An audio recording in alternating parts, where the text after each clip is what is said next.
This is test video number 4, and we will be investigating why solitary grooves cross-cut the northern family of grooves, and also why we see cross-cutting in general. The contraindication is that when you see a cross-cutting groove, that suggests an episodic and variable process, not a single formation event. To review the mechanics of the model itself, please refer to test video number 1. In this slide, we see an indication of one of the solitary grooves that cross-cuts the northern family of grooves, in this case just above Stickney Crater, and also a longer solitary groove that winds across the northern hemisphere of Phobos. All right, we'll start the video.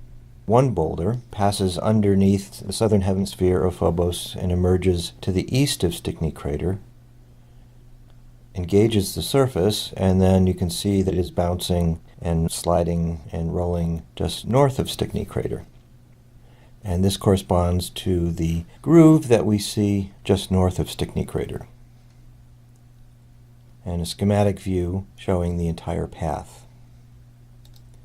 Okay, we'll restart the video and showing a second boulder late in its travel around Phobos. This one travels over Stickney Crater, re-engages Phobos just to the west of Stickney Crater, and we will follow this as it crosses the northern hemisphere of Phobos. And you can see in this case that the boulder follows the track almost exactly.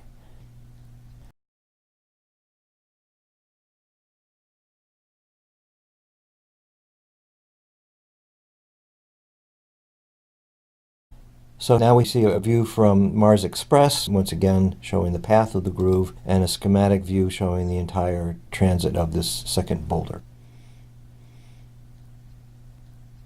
So to review the contraindication, grooves that cross-cut other grooves suggest episodic and variable processes, not a single formation event.